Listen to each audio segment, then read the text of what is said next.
The photograph, okay. Well, welcome all to this webinar, to this series of webinars sponsored, organized by the Spanish Crystallographic group. It's our pleasure today to have with us our friend and colleague, Professor Piero Macchi from the Politecnico di Milano. I'm going to introduce briefly Professor Macchi because his scientific career is a long scientific career with a vast curriculum. Well, he started his scientific career in Milano, and after being a postdoc there for a couple of 3 years, he moved to Denmark. He visited the relevant lab of Aarhus, University of Aarhus. He came back to Milano for a while, and then he just made a big jump to the University of Bern in Switzerland, where he just was working as group leader of the chemical crystallographic group for more than 10 years, as I know. Then he came back to the Politecnico di Milano, and where he is now as associate professor of the Politecnico. His title is very, very nice. Professor of Principles of Chemistry for Applied Technology. So quite nice title. And he, since 2020, he's also associate researcher at the prestigious Italian Institute of Technology. I think, in fact, Piero is amongst the most original and productive researchers in the field of structural science. He is, in fact, in the 2% top of the researchers worldwide across all disciplines.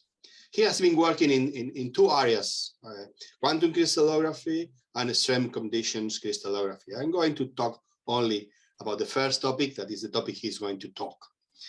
Well, he's a very active, Piero, our speaker today, is a very active member of the crystallographic community, and well known and is well recognized by all of us.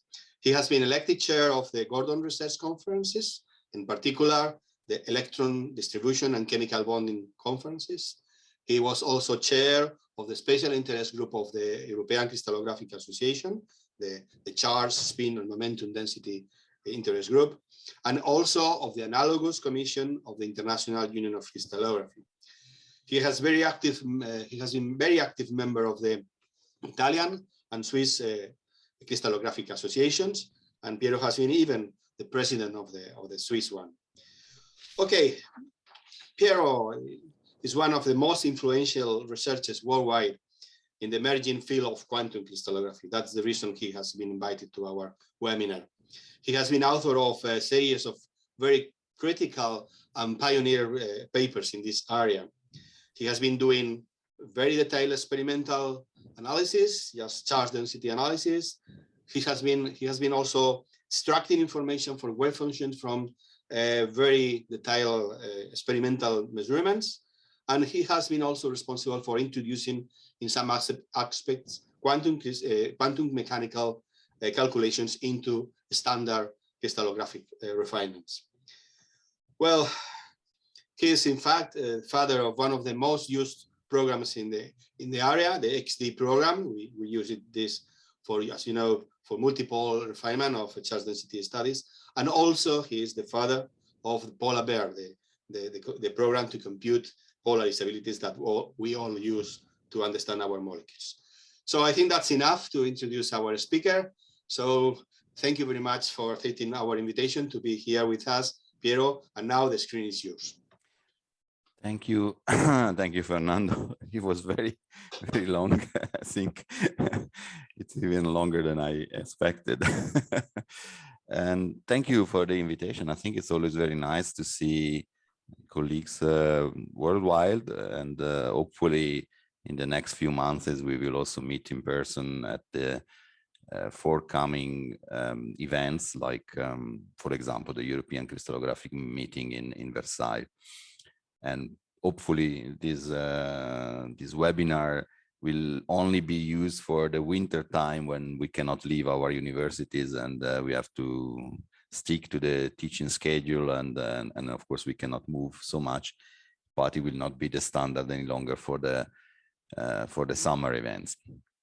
So thank for the invitation, and especially for giving me the opportunity to talk about this topic, which is particularly interesting and very lively in these in these days, which is the interplay between crystallography and quantum mechanics.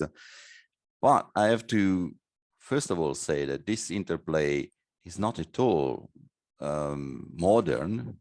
It started long time ago, and I want to show you a picture that you certainly recognize. This is the picture of what was probably the most famous conference in the history of science, the Solvay conference, organized in 1927 in Brussels.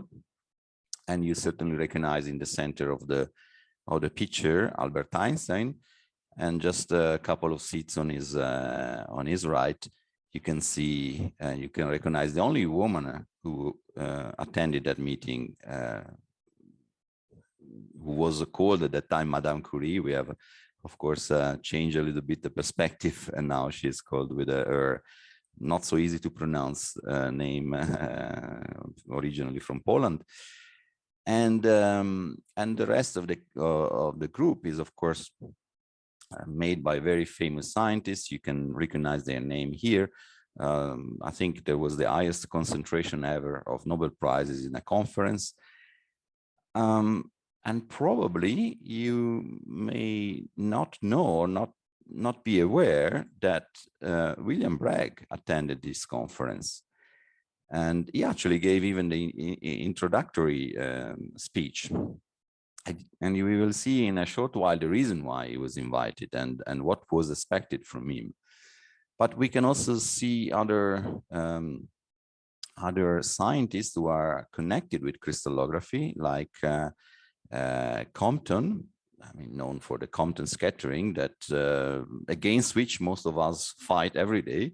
But for others is important because you can in fact have access to momentum density, for example, or Louis de Broglie, and I will tell you later why we should consider him very connected to crystallography. Maybe at this moment you don't really realize the reason why, but just I have to say that he was also invited, for example, at the first crystallographic meeting, the first General Assembly of the IUCR, and there was a very good reason for that. Brillouin, certainly you may be aware of the Brillouin laboratory, for example, and Debye. I mean, every crystallographer is certainly fighting with the Debye-Scherrer equation, and of course is aware of the Debye-Scherrer equipment. So he was there, of course, very much involved in the theoretical chemistry, but as we know, he was one of the fathers also of the modern crystallography.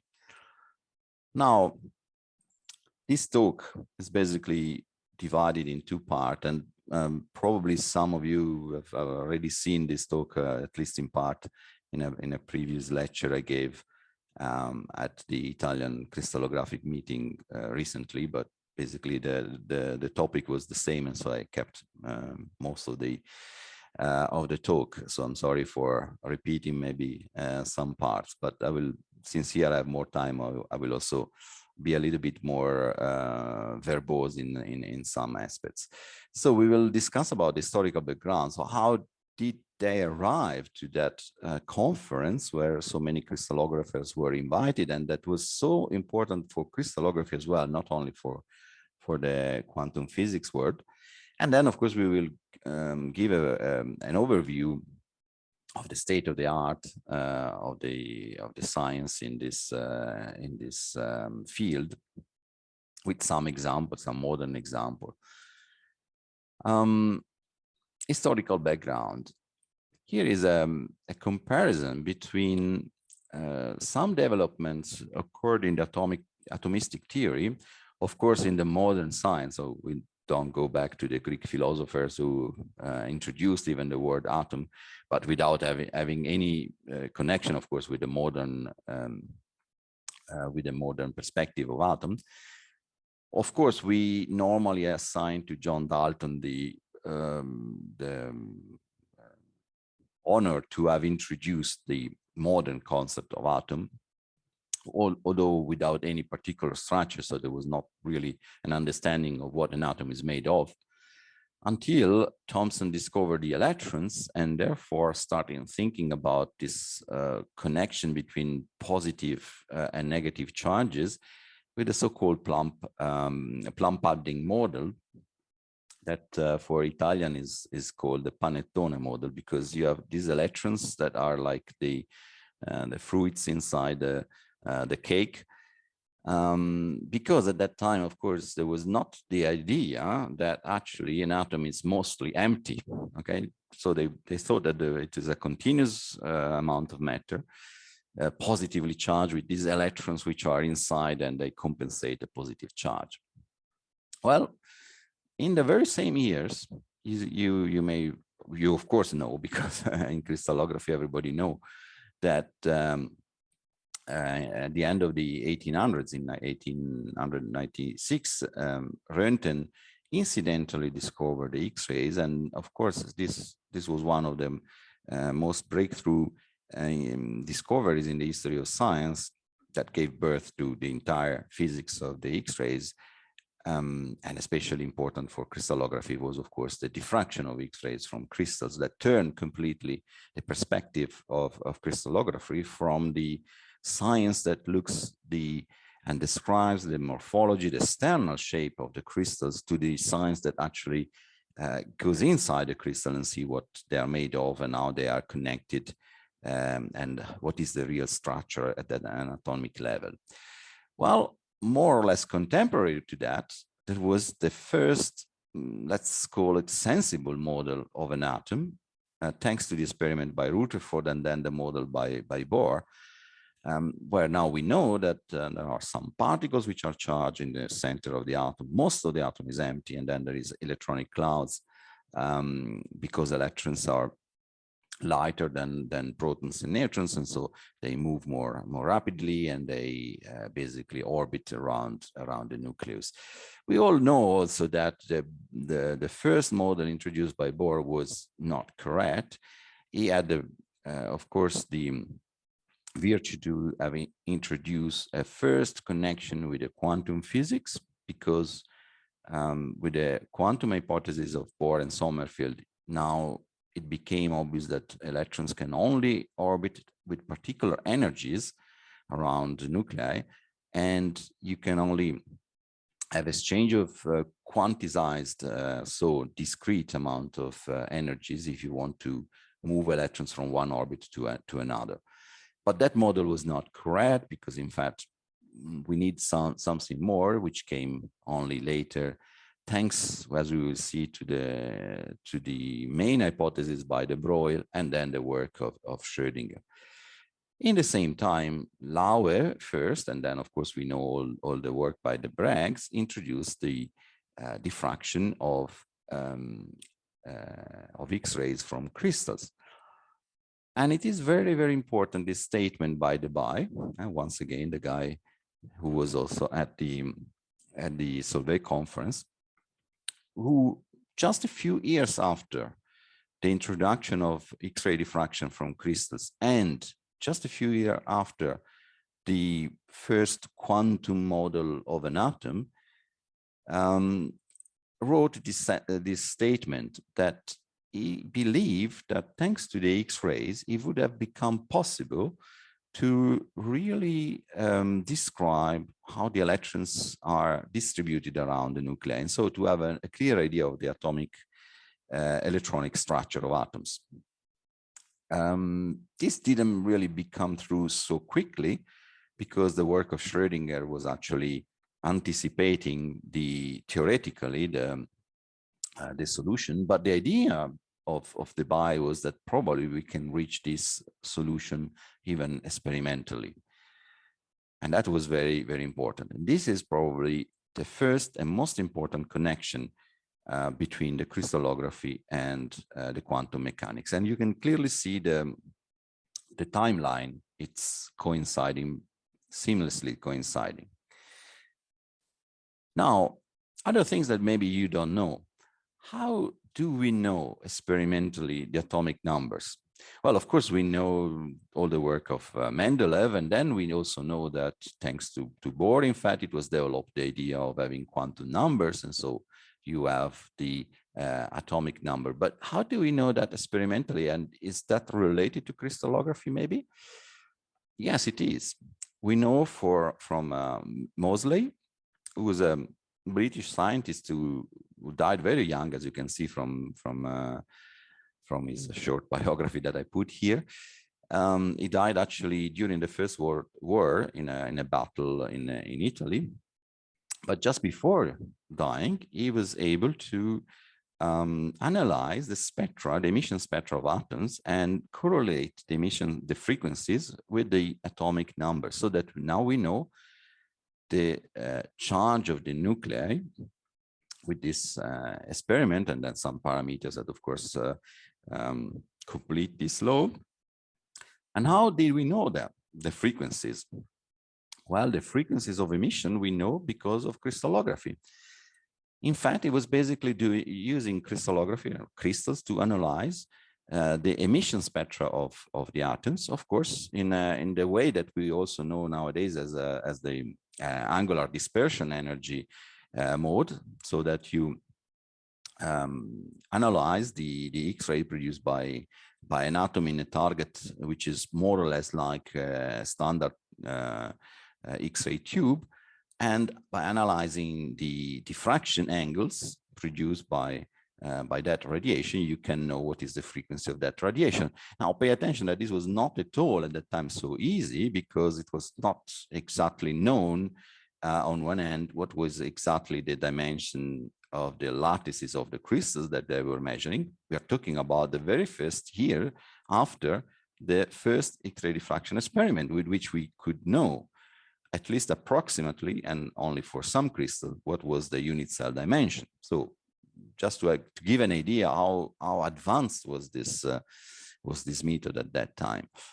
And this is the way how we know the atomic number. Now, another interesting thing, how do we know that electrons have this dual behavior, so that they are like particles on one end, and that they are also like waves on the other end, so that we can speak about, for example, the wavelength of an electron beam. As I anticipated before, this is thanks to, okay, sorry, there was a slight delay in the slide. This is thanks to Louis de Broglie.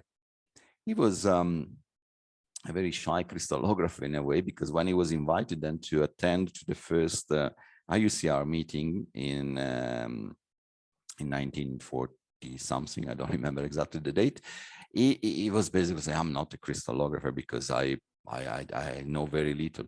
But in reality, he was a very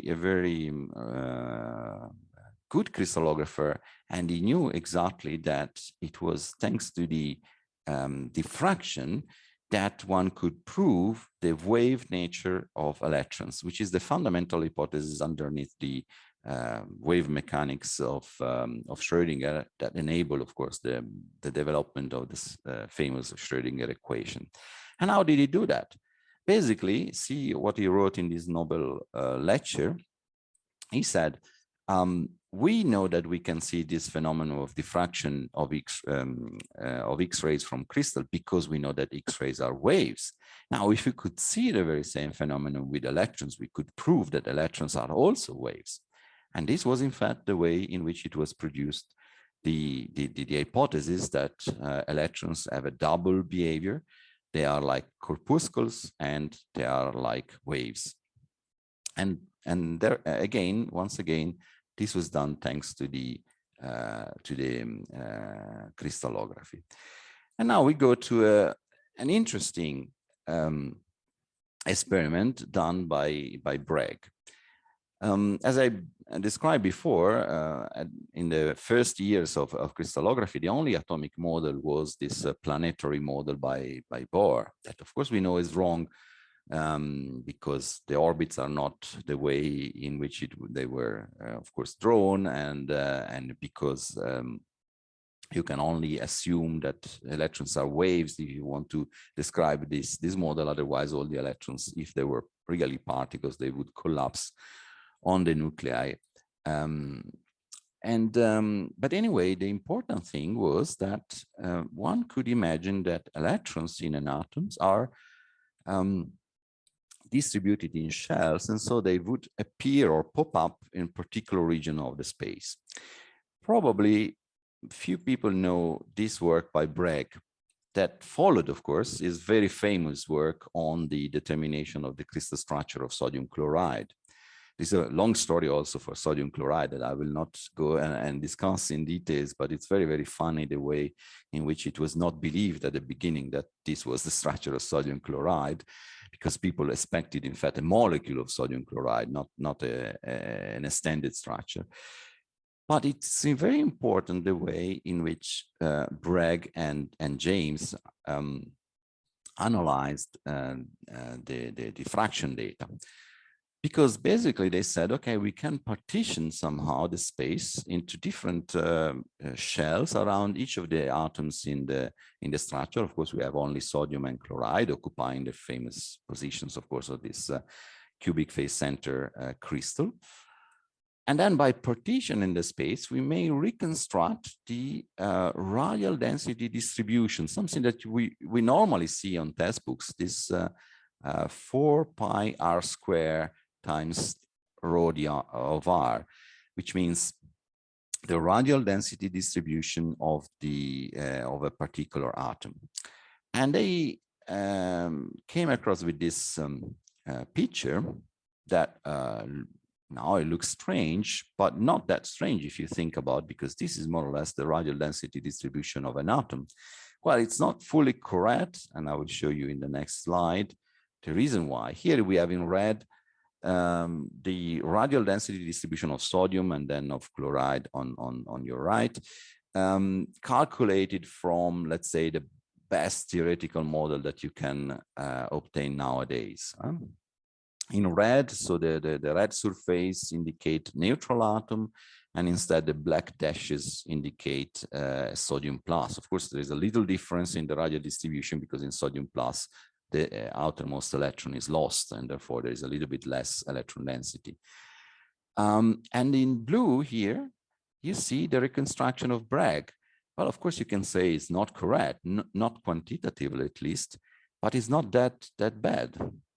And the reason why they couldn't see the first shell, which is the kappa shell, so the 1s core of the sodium, is of course that the radiation they were using, which was a platinum L alpha radiation, could not give them the resolution to see the internal shell. So they couldn't even see this shell, and they basically attributed all the electrons of the first shell also to the second shell, simply because they couldn't see that actually it was split.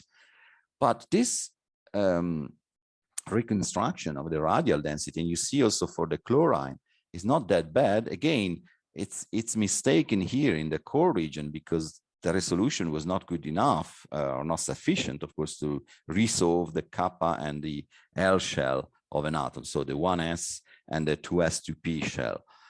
But the rest of the curve is surprisingly closer, at least qualitatively, to a modern calculation. So the best that we can do nowadays, which is more than 100 years afterwards. So this was extremely important. Unfortunately, it's very unknown, not so much appreciated that there was this contribution. And this was the reason why Bragg was invited to the Solvay conference, because he was showing, and this was a work in 1922, he was showing that with the X-ray diffraction, one could in fact attempt to reconstruct the electronic shell of an atom.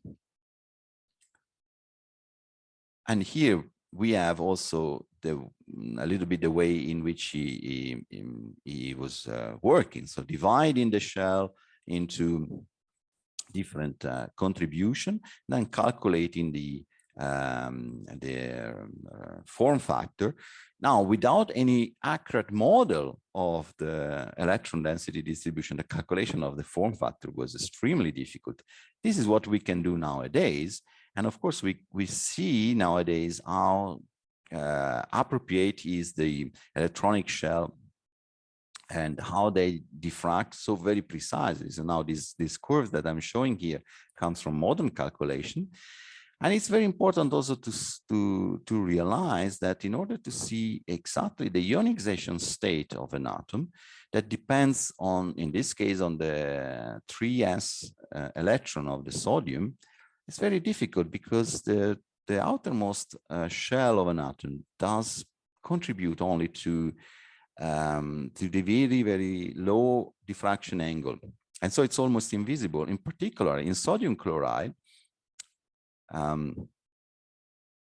yeah, sorry, this is just to say that this is in the direct space, what you have, and you can't even see a peak, or it's very, very tiny peak corresponding to the outermost electron. And in the diffraction space, this is the scattering produced by this very small peak, which unfortunately is all over at the occurrence of the first reflection of sodium chloride. Therefore, it's almost impossible to see. And here there was, in fact, another statement by James saying that basically in his very famous book, The Optical Principles of Diffraction of X-rays, a fundamental book in the 50s, that any attempt to determine the ionization state of an atom in a crystal very likely will fail, simply because we can't see whether or not you have this external outermost diffraction. And here, just to give an idea, this is the limitation of the experiment of Bragg. So first peak that you can see of sodium chloride, and resolution limit for the platinum L-alpha radiation that he was using in his X-ray tube. Okay, so you could only see this small portion of the reciprocal space. And with that, anyway, was able to reconstruct at least approximately the electronic shells of sodium and, of sodium and chloride. Now, this statement is worrying in a way, because it's saying maybe we are not able to determine the charge of atoms. Okay, we can see where they are. We can even reconstruct roughly the electronic shells, but we can't say the charge of the atoms. And this is probably for a chemist the worst news. But in reality, some years later, there was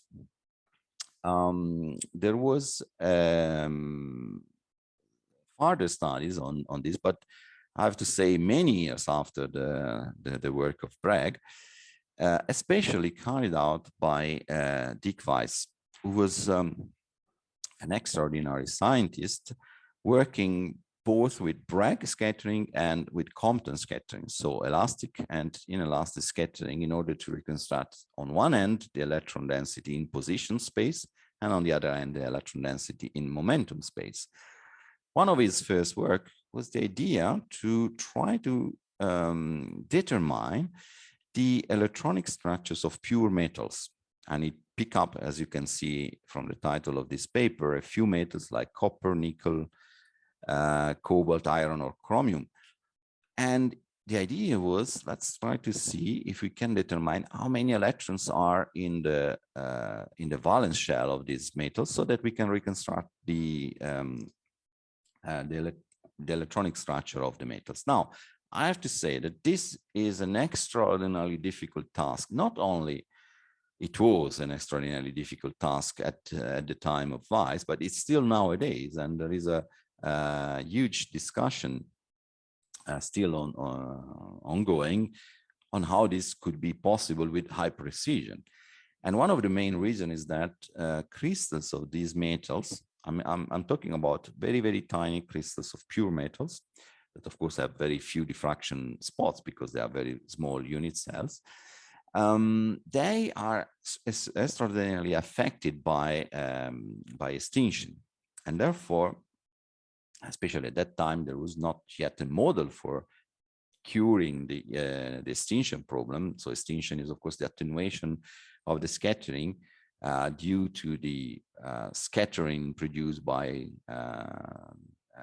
domains inside the crystal, so that the scattered radiation is also backscattered by other domains and producing an attenuation. So because of this, it was not very easy to really calculate the numbers of electrons in those shells. But anyway, the attempt was important. And even though the results were not as accurate as one could have obtained, they were fundamental to basically overcome the limitation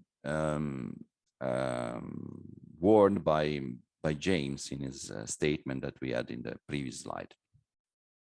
And then, of course, it came one of the founder of the modern chemistry, Linus Pauling, who gave a very important contribution, as we know, to the structural chemistry. And it was basically the scientist who mostly connected the experiments that you can obtain from X-ray diffraction, especially just a determination of the crystal structure of a molecule or a solid, to the quantum mechanical realm that explains how and why those atoms are bonded to each other, in which way, and why that is the particular structure.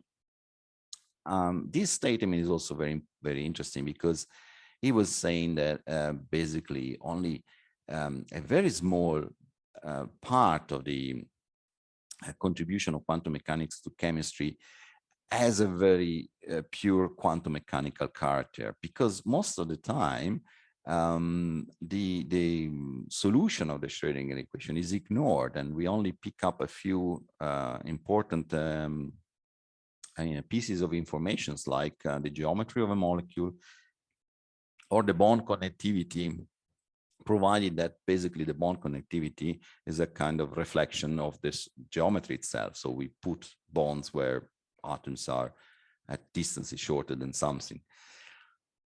Now, keep this in mind, because later we will see another statement by Pauling that was instead more important and more connected to the modern quantum crystallography. Here I have to, of course, warn that chemical bonds are not really observable entities. So we can only observe things that do depend on the concept of chemical bonding, but chemical bonding itself is not observable. It's a concept, very useful, of course, for chemistry, and we could not survive without that, but it's only a concept, and we cannot observe a concept. But as, for example, Philip Coppens was able to show in the 60s, and others with him, of course, in the same period, we may have clues of chemical bonding. For example, in this very famous molecule, which is triazine, with what was at the time a very accurate experiment. Nowadays, you can do in a few minutes on one of the modern diffractometers that we have easily available in our labs. You can visualize the residuals of the electron density. So what is not explained by the calculated structure factors of atoms that are considered to be purely spherical. And so the hypothesis was, and of course it's a very correct hypothesis, that the accumulation of electron density inside those chemical bonds reveals that there is a chemical bond. Again, the line linking the two atoms is not observable, but the electron density in the middle is observable. And therefore, he was, of course, showing that we can observe experimentally clues of the occurrence of very easy chemical bonding. Of course, these are relatively easy and not very sophisticated ones, but this gave birth to the field of the so-called charge density analysis that further developed thanks especially to these four people, but many others are not listed here, but they have contributed. Bob Stewart especially, Fred Hirschfeld, and Niels Hansen, who was cooperating with Philip Coppens to produce what is one of the most developed model describing, in fact, the asphericity of the atoms inside the crystal. So most of the crystal structure are determined by assuming that atoms have a spherical electron density distribution, and the structure factor which is used in order to calculate the model structure factors are spherical, but in the most accurate hypothesis, the atoms are not spherical. And so instead of having just a single electron density function. We have to split this electron density function in several terms. And the last part here is basically described by a series of spherical harmonics that do describe the deformation from sphericity. And so the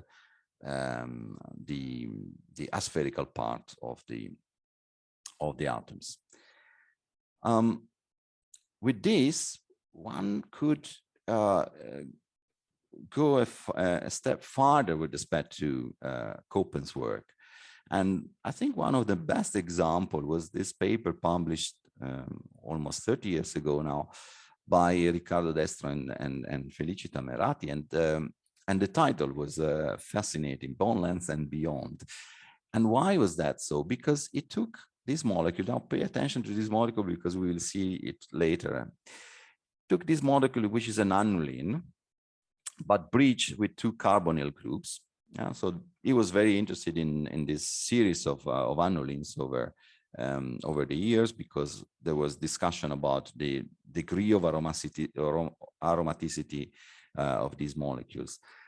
But on doing an accurate experiment and modeling with a multipolar model, he was able to find what is called the bond critical point in between the two carbon atoms of these carbonyl groups, which are far apart. They are more than 2.5 Armstrong apart, and therefore they should not be bonded, according at least to a simple rule of chemical bond with respect to geometrical distances. But if you find that there is a saddle point in the electron density distribution, then a theory like the quantum theory of atoms and molecules predict that there is an interaction, and this interaction may be weaker or stronger, but anyway, it's there. And as a matter of fact, later on, it became clear that the decomposition of this molecule at high temperatures goes with the formation of a carbon-carbon bond between the two carbon atoms. I mean, genuine covalent bond. Whereas here, of course, the level of electron density which is in between these two atoms is so low that you can only attribute this interaction to weaker intermolecular interactions. There have been a number of these examples where the deformation density or the quantum theory of atoms and molecules, and even farther and more complicated functions like the electron localization function, has been used, starting from experimental models and comparable, of course, to theoretical models. And this is a little bit the development for some simple molecule like urea in this case, or hydrogen oxalate or oxalic acid, so some simple molecules contained in crystals. But then we come back to Linus Pauling, because remember what he said before, so that there is a bunch of information which is lost in X-ray diffraction experiments and in quantum mechanics, and normally people pick up only few things. But let's see what he wrote in 1926. We are exactly 1 year after the paper published by Schrödinger with the famous Schrödinger equation. And he was writing a letter to the dean of his faculty, or the director of his department, claiming some money. Of course, he was asking some money to set up what he in fact did afterwards, so an X-ray laboratory. And he was trying to justify why we need that. And he said, I think that it is very interesting that one can see the wave function of Schrödinger mechanics by means of the X-ray study on crystals. So he was predicting that it is possible to see not only the, let's say, molecular mechanics part of a structure, which means the ball and stick representation of molecules, but also the wave function. Well, this was premonitory, because in fact it was not so easy to do that, and it took more than 40 years to come to this hypothesis by Dick Weiss once again, who said, well, we can do a kind of calculation of the wave function of a system using what we know as a Schrödinger equation. And one of the way we know for solving the Schrödinger equation is, for example, the Hartree-Fock method, which is a simplification of the problem. Otherwise, it would not be possible to solve it. But this is pure theory. Can we do something? Well, we can consider the Hamiltonian that enables us to calculate this wave function as a kind of perturbation. So a perturbation of the correct Hartree-Fock Hamiltonian due to the experimentally observed X-rays, X-ray diffraction.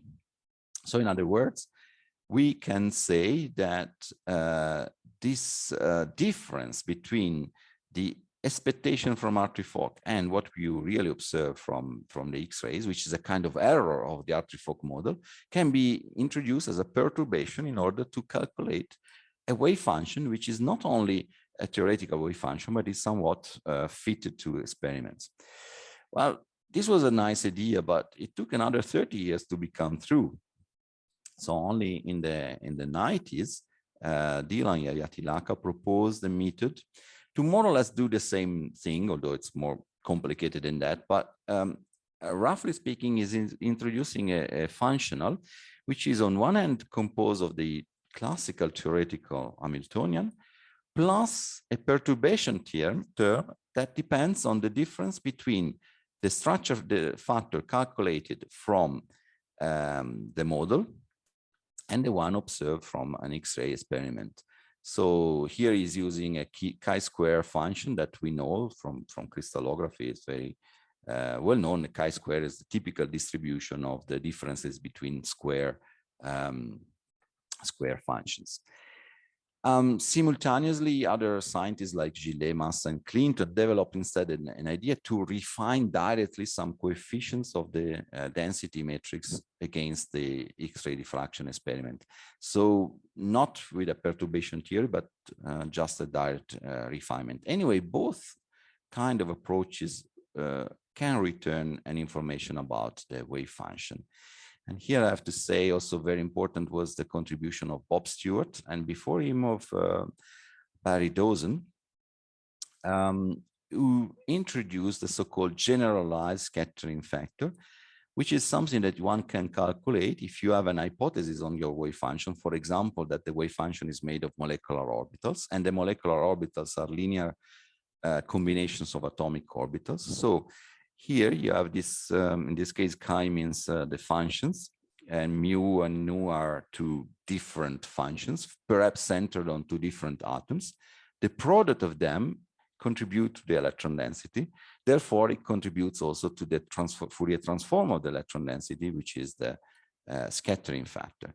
And therefore, the scattering factor is made of two kind of terms. Those which comes from products of orbitals which are centered on the same atom, and those which are products of orbitals which are centered on different atoms. These two are, the second ones are much more complicated, but basically they were fundamental in order to derive, and I just go back to derive this calculation here of the wave function as proposed by Dylan Yaya-Tilaka. Okay, this was the historical part. The state of the art is a bit quicker because I'm not going to finer detail, but just want to show some general ideas of what we can do nowadays. First of all, when we do collect X-ray data from crystal, we know that we have different kind of resolution levels, so which means how far we can go with the diffraction angle. And if we don't go that far, maybe because our crystal does not allow us to do, we may obtain a very rough picture of the electron density distribution, which is anyway enough to have an idea of a structure. And this is what is used, for example, in protein crystallography. Maybe a resolution of 1 Armstrong is a very good result in that case. And this is more or less what we can obtain out of it. Then the small molecule crystallographers normally go to a resolution of 0.8, or if you want 0.83, which is the IUCR recommendation, and can see much more in details the position of the atoms, so that this geometry is now very accurate, can be extremely accurate, depending, of course, on the quality of the measurements and the quality also of the refinement. And if you go even farther, you can be so precise in the definition of the atomic positions that you can map very accurately the residuals. And so in the same way as Philip Coppens was proposing. And now this is a picture that you can obtain relatively easily from a good structural refinement with an extended resolution from a normal diffractometer and relatively standard data collection that you can do quite easily. What you can do, however, it is very popular nowadays to use these aspherical scattering factors, which are based on assuming shapes of atoms which are not spherical. While in the standard Helix refinement, or depending on of course on the program that you use, the diffraction of each atom is considered to be spherical, and this is normally pretty enough to solve the structure and to obtain a very good model publishable.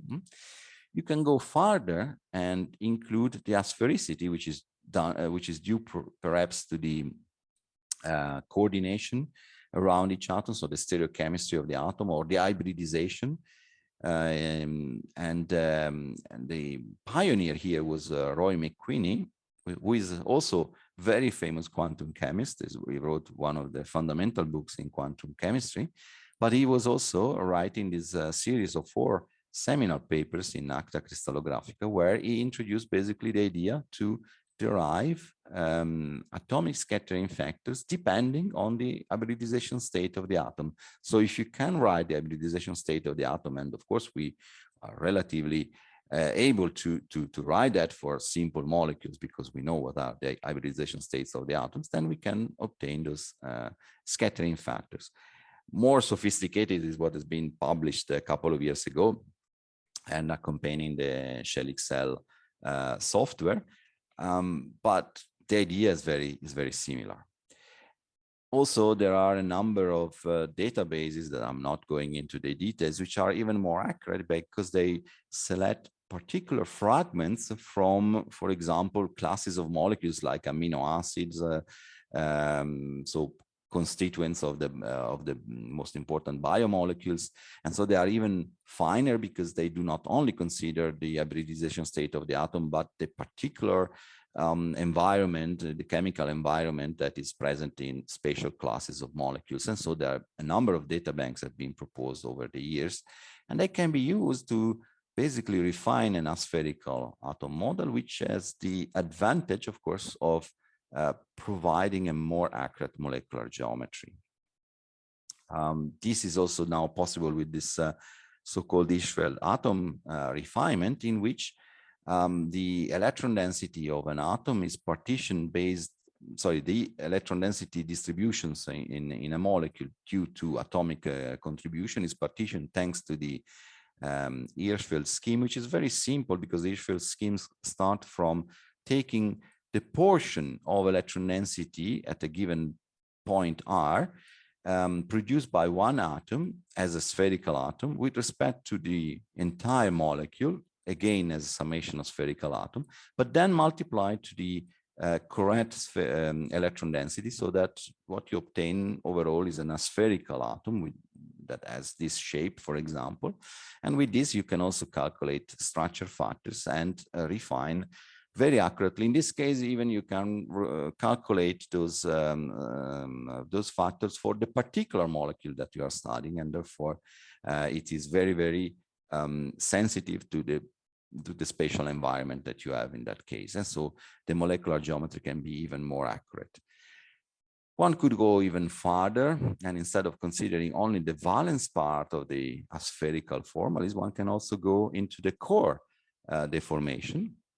This was a very important studies in the end of the 2000s by the group of Bo Iversen and Wolfgang Scherer, who could see with very accurate X-ray diffraction, synchrotron X-ray diffraction experiments on diamond or on silicon, the inner core deformations produced by the chemical bonding. Of course, we are used to think that the core is spherical because it's unaffected by the chemical bonding, since no core orbital contributes to the chemical bonding. But this is not completely true, because if valence orbitals do contribute to the bonding, then the core will somehow reflect that and actually do an opposite change with respect to the valence orbital in order to compensate a little bit. And this was observable, and the model could be actually refined on that.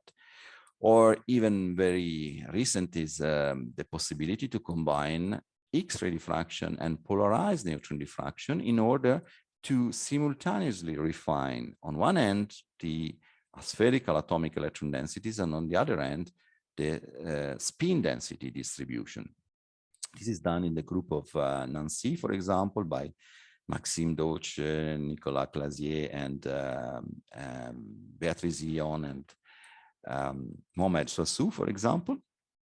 They've published a few papers. This was the first example on a copper complex. Another important piece of information that one can extract very recently with the application of the method proposed by Yatilaka is again the possibility to refine a wave function, but a wave function which is not based on canonical molecular orbitals, but for example on strictly localized molecular orbitals. What's the difference between the two? The canonical orbitals have no restrictions on bonds, so you cannot identify a combination which is responsible for a particular bond, because they are basically only regulated by the symmetry of the system and the simple calculation. This is not very useful in most cases, because people want to see an orbital which is really responsible of a chemical bonding, and this is possible with some techniques that do localize the molecular orbitals on particular portions of the molecule, and so you may have these extremely localized molecular orbitals that can be refined again against the X-ray diffraction. And I'm showing you one application of that. Sorry, I'm going a little bit farther. One application, we go back to this system. You remember this bis-carbonyl aniline. This is a system that we decided to study under high pressure. As Fernando mentioned at the beginning, one part of my research is in high pressure, but in that particular case, we came across a particular phenomenon. When you compress this molecule, you basically dissymmetrize it. So you can see that it is ideally symmetric with two mirror planes and one twofold axis in the middle, so that if you pick up all the blue and red bonds in this molecule, on average, they should be equal. And this is in fact what happens at ambient pressure. But as soon as you compress this molecule, then you start localizing shorter bonds where we have these red bonds and longer bonds where we have the blue bonds. Now, this means that from the perfect resonance between the two possible form, let's say A and B, of this molecule, one is becoming dominating against the other. And thanks to this technique of the extremely localized molecular orbital, it was possible also to quantify this and combining and obtaining one of the first experimental charge density determination and wave function determination at high pressure. Experimentally, the pressure that at which you can obtain this cannot be too high, because otherwise you have severe damage in the crystal. But at around 7 GPa, the data quality was good enough to observe this fact. One of the most recent application is again related to this extremely localized molecular orbitals that may enable one to reconstruct electron densities and electrostatic potential in MOFs, so metal organic frameworks, by dividing the various building blocks and reconstructing the electron density. And this enables one to describe the potential in empty, very empty MOFs like HCAST, which is one of the most famous, is this MOF based on copper and benzene tricarboxylate, giving rise to a very symmetric MOF that has enormous empty spaces that are, however, very rapidly filled by water molecules. And with these calculations, one can easily identify what are the sites at which you can link to water molecules that do affect the dielectric constant of the system. And this is very important because these MOFs can be thought to be ideal materials for low dielectric constant, so very important for the microelectronics. But because of their hygroscopicity, of course, this is spoiled, and as you can see, the dielectric constant may raise rapidly, especially in the low frequency regime, because of the presence of water molecules. Although, if you are able to keep the material under a complete vacuum and perfectly dry atmosphere, there is no enhancement of the dielectric constant, which remains very small, lower than 2, which is one of the targets for the modern microelectronic industry. Okay, there was some more discussion about that. I will skip this and go just to this almost final slide, where I show the progresses in oxalic acid. So this is the 1969 paper by Coppens and Sabine, where they first could see the electron density peaks inside the bonds. Then they could refine the multipolar model again, Stevens and Coppens, but this was 10 years later, so more precise determination of the deformation density. In the year 2000, Dylan Yayatilaka proposed the first wave function calculations on oxalic acid, and a couple of years ago we proposed the first extremely localized molecular orbital calculations on the very same system. Now, different pictures, also different quality of the picture that reflect a little bit the come of an age. Okay, conclusion. I would like to conclude by basically making a connection between the early days and nowadays. I think that quantum crystallography, if one can somehow represent the domain of quantum crystallography, is a kind of linear descendant of this original science that was mainly developed in the early days of crystallography, because one of the ideas of Bragg, Debye, Compton was definitely not just that of determining the crystal structure, but going well beyond and determining the electron distribution, for reasons I explained before, because they were very important for the development of quantum mechanics. And this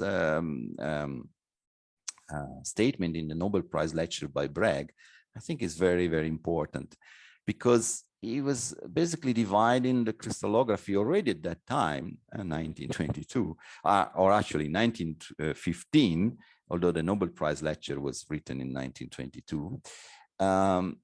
He was basically saying there is a deeper application of the X-ray analysis. On one end is crystal structure determination. On the other end is going beyond, because the X-ray wavelength is much smaller than the atomic diameter. And if something, if our wavelength is smaller than something, then we can see what is inside. And in fact, he was basically proposing that this could be a way to test models of the atoms. Remember, in 1922, there was not yet the final model, the quantum mechanical model, correct quantum mechanical model of an atom. And so it was suggesting that this could be used to calculate and to have an idea of the experimentally of the electronic structure of atoms. I have to thank some collaborators, at least for the results that are shown here that comes from my research. I've also shown results that come from other people's research. And if you want to further read, I've published recently some papers on crystallographic reviews or crystals. And also there is an entire special issue. Now, this is only the introduction by Jean-Michel Gillet and myself, but the special issue of virtual special issue last year was dedicated to quantum crystallography. And one Springer brief has just been published, and a test book is going to be published on the same subject. And of course, thank you for your attention. Okay, Piero, thank you very much for your quite interesting talk and for your pass through the history of quantum crystallography and crystallography itself. Okay, so now we have some time for questions. If we have any, you can use the chat to write any question you can have, or you can even I can open your microphone for some of the people here if they want. I don't know. So as there are not yet any question, I have prepared one from my point of view as a small molecule crystallographer. I wonder, Piero, you've been just telling us about the different tools, the different approximation, the different approaches quantum crystallography is using to understand electron density, okay, to understand better electron density.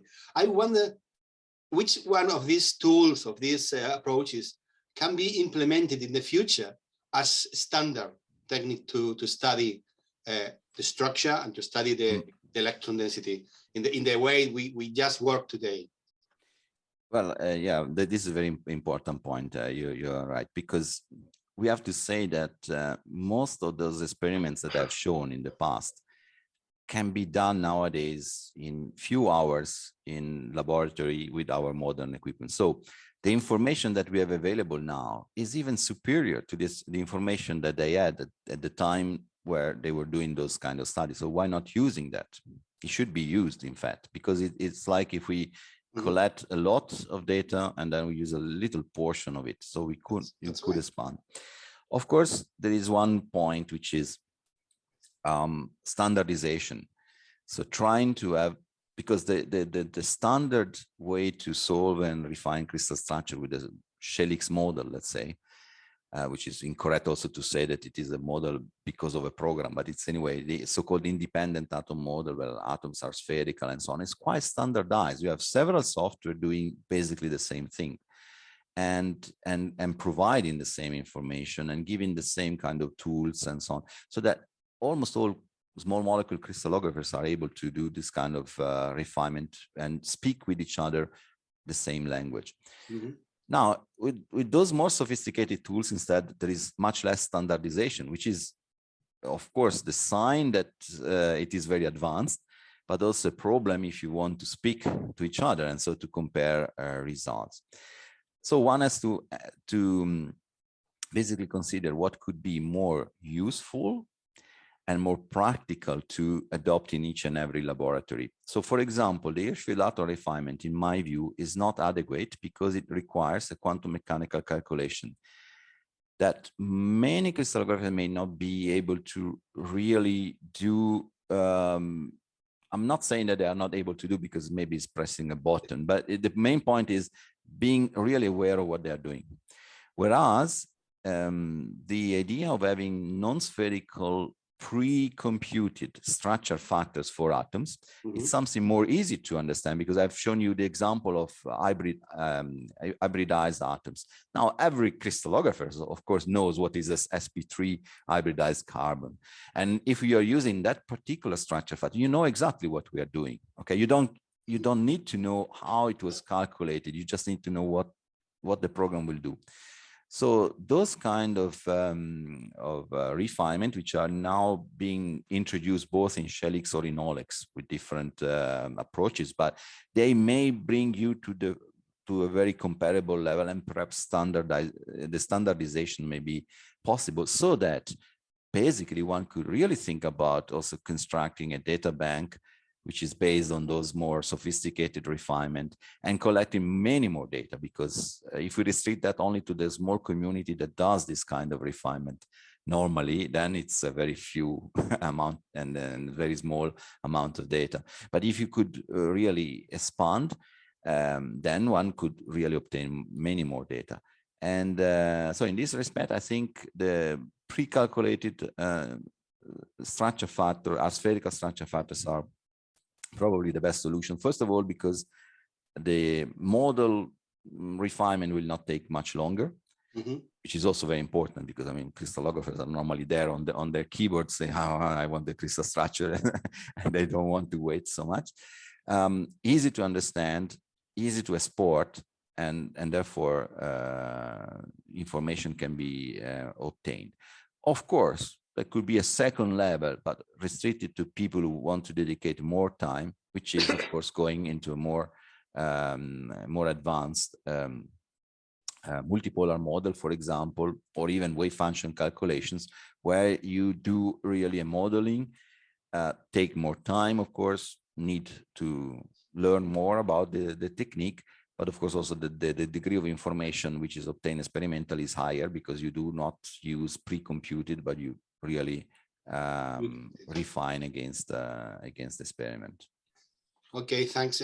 Anyway, I think there is work maybe for the commission, so the IUCR, just to mark some directions in this aspect. I think the crystallographic, the Commission on Crystallographic Computing, for example, could be one that may produce this standardization, because the work done for standardizing the usual refinement has been enormous, but extremely successful, I have to say, all over the world.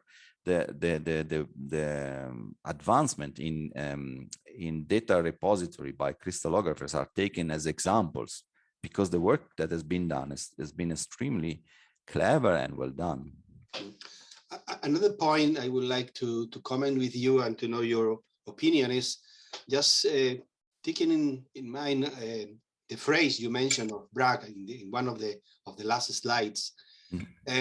He was saying something like as the X-rays are not of the wavelength, this one, yes, the X-rays is less than the atomic diameter.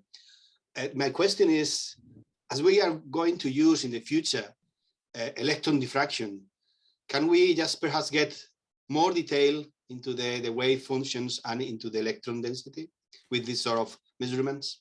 Yes, I have to say I have not mentioned the progresses also in electron diffraction, which have been enormous in the last 2-3 years, and we are now at a level that one can refine even a multipolar model with electron diffraction. So this has been done already, and yes, electrons in principle give even more power. Now the point is being able to exploit it and to use it properly.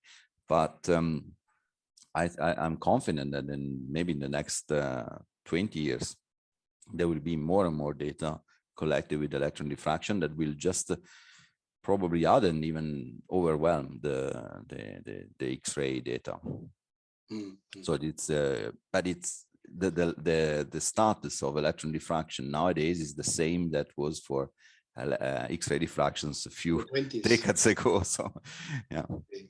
Well, there is one question by Andrea Bisciotti, I think. Bisciotti, I think. Okay. Andrea Looks like saying, Italian. yes. What data that we could read from a diffraction pattern of crystals are used to obtain information on atomic electrons density? All data in a way, because the one important point in diffraction in general is that the information on one position in position space is spread all over many positions in diffraction space. So this is one of the important things of the diffraction technique. Only holography can do something like that. You pick up maybe one information in diffraction space and you can reconstruct in the direct space. So normally all reflections are important. Then some are more important than others. Of course, the low angle diffraction is more sensitive to the valence electrons, because then their scattering decays rapidly. If you remember, for example, how rapidly it does decay, the scattering factor of the sodium 3s orbital, which is in principle the most important for sodium, you recognize that only very few diffraction data, or actually no one in sodium chloride, but maybe a few in a bigger unit cell, could provide information about that orbital. So the low angle are definitely more important because they do contain the information on the valence electrons. The problem is that if you want to extract properly the information from those low angle data, you need also to have very accurate high angle data in order to deconvolute properly the information that comes instead from the position and the atomic displacement of an atom. So going to high resolution is necessary because only going to high resolution, you can extract from the important low resolution diffraction the information on electron density. Therefore, I have to say that all reflections are actually important. But if you want just to know where to find the electron density information, this is mainly in the, if we talk about valence electron density, of course, this is mainly in the low angle diffraction. Okay, Piero. Well, we are all over the time we have and no more questions. So thank you again, Piero, for being here with us, for accepting our invitation. And to all of the people just in the other side of the screen, we will see you the next academic course with more, probably with more webinars, because this is going to be the last one in this course. Okay, thank you all, and thank you, Piero, for being here. Okay? Thank you, Fernando, and thank you to all participants. Okay. Bye-bye. Bye.